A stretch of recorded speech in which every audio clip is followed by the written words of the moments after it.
Imagine walking into one of America's busiest airports and hearing nothing. No TSA lines, no chatter, just empty terminals and the hum of silence. This isn't a flashback to 2020. This is summer 2025. US tourism is in freefall. Canadian airlines are taking away flights to popular U.S. cities. This after many Canadian vacationers apparently are avoiding the U.S. entirely. Well, if you're planning to fly to the U.S. this summer, you might notice fewer flight options. New data shows a massive drop in demand for air travel between Canada and the U.S., forcing airlines to cut seats and scale back routes. Flights grounded, hotels deserted, and 3 million foreign tourists missing in action. What used to be a $2 trillion tourism juggernaut is now sputtering into crisis mode. Zoom out and the view gets bleaker. US. Airports are ghost towns. JFK, LAX, Vegas, they echo like shopping malls after closing time. International visitor traffic is down 14%, costing the US $21 billion this year alone. Hotels are hemorrhaging cash, restaurants are half empty, and theme parks are losing crowds fast. Every 1% in global visitors costs America $1.8 billion. This isn't a slump, it's a nosedive. Take Canada, normally America's biggest tourism pipeline. Flights between the two countries have dropped a jaw-dropping 71% to 76%, depending on the route. And it's not just Canada. Europe is down 17% to 28%. South America down 10%. Even Americans themselves are traveling less. TSA just reported its first post-COVID traffic decline. So why the travel drought? 3 reasons: politics, safety, and the economy. The US is tangled in trade wars, diplomatic spats, and global friction. Canada, the UK, even China have issued travel warnings. Safety. Global headlines are pushing fear. Mass shootings, protests, rising crime. Fair or not, the US just doesn't feel safe anymore. And then there's the money. Inflation is crushing wallets, airfare is sky high, hotel prices are worse.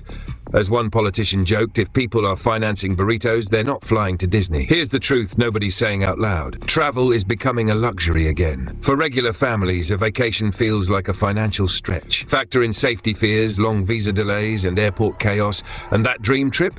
It turns into a stress-filled staycation. This isn't a one-off news blip. This is a tourism collapse, and we're unpacking it piece by piece. If you value honest insights like this, hit subscribe and like this video.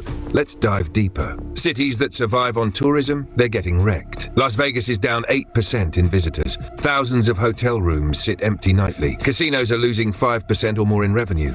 New York could lose 3 million tourists in 2025. 3 million people not buying Broadway tickets, not dining out, not shopping on Fifth Avenue.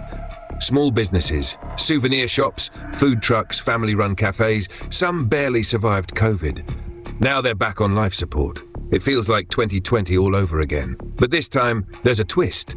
Governments didn't close the borders. Travelers did. That's even worse for the industry. Why? Because perception is powerful, and broken trust is hard to rebuild. Tourism is fragile. Economists say it's the first to crash during a downturn and the last to recover.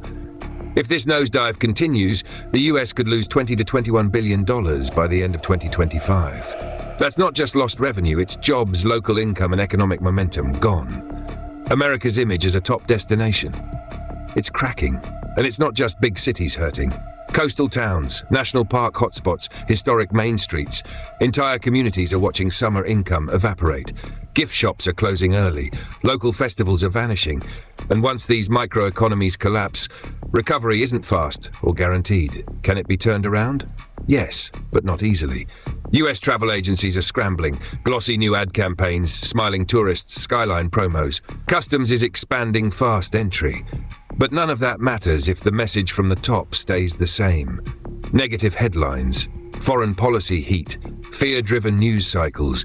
These are driving tourists away. And this isn't just about beach trips, it's about America's global identity and what people think it stands for. Meanwhile, airports stay eerily quiet, and the silence is getting expensive. What do you think?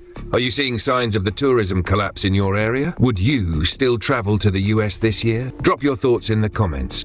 And don't forget to subscribe for more real talk on the global shifts that actually matter.